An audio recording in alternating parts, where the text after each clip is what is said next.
आता आपल्या शरीराला किती प्रोटीन लागतं?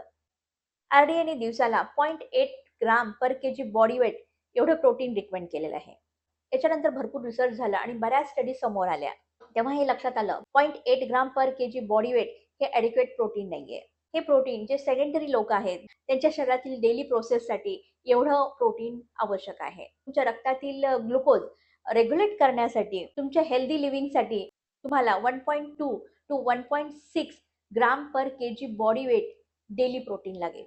ज्या स्त्रिया एक्सरसाइज करतात, स्ट्रेंथ ट्रेनिंग करतात किंवा ॲथलेटिक्स आहेत किंवा स्पोर्ट पर्सन आहेत, त्यांनी किमान 2 ग्राम पर केजी बॉडी वेट इतकं प्रोटीन घेतलं पाहिजे. म्हणजे समजा तुमचं 70 किलो वजन जर असेल, तर तुम्हाला 80 ते 110 ग्राम पर डे प्रोटीन लागणार. आता हे प्रोटीन आपल्या आहारामध्ये कसं आणायचं याच्यासाठी मी तुम्हाला प्रोटीनचे सोर्सेस सांगते. आधी आपण बघूया ॲनिमल सोर्स प्रोटीन. याच्यामध्ये सगळ्यात महत्त्वाचे येतं डेअरी प्रॉडक्ट्स. दूध, दही, योगर्ट, पनीर, चीज याच्यामध्ये भरपूर प्रमाणात प्रोटीन आणि कॅल्शियम पण आपल्याला मिळतं. त्याच्यानंतर अंडे. अंड्याला प्रोटीनचं खूप महत्त्वाचं सोर्स मानलं जातं. अंड्यामध्ये तुम्हाला प्रोटीन मिळतं आणि एसेन्शियल अॅमिनो ॲसिड्स पण मिळतात.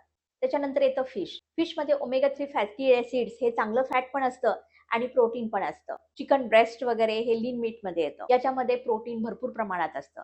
म्हणजे तुम्ही कमी प्रमाणात जरी चिकन खाल्लत तरी तुम्हाला जास्त प्रमाणामध्ये प्रोटीन मिळू शकतं. आता हे रेड मीटचे प्रकार आहेत, त्यामध्ये प्रोटीन खूप चांगल्या प्रमाणात मिळतं. पण याच्यामध्ये तुमचं सॅच्युरेटेड फॅट वाढण्याची शक्यता असते.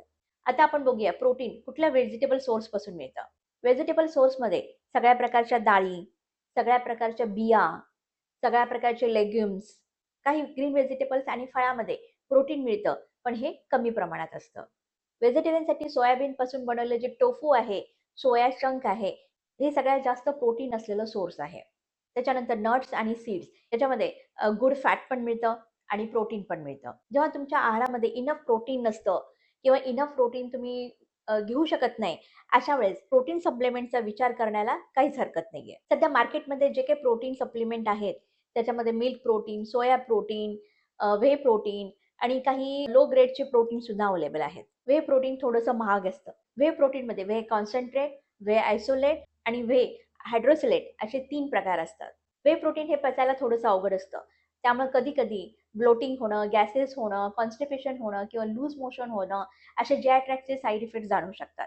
त्यामुळे सुरुवात करताना तुम्ही खूप कमी क्वांटिटीपासून सुरुवात करा आणि हळू त्याची क्वांटिटी वाढवत जा.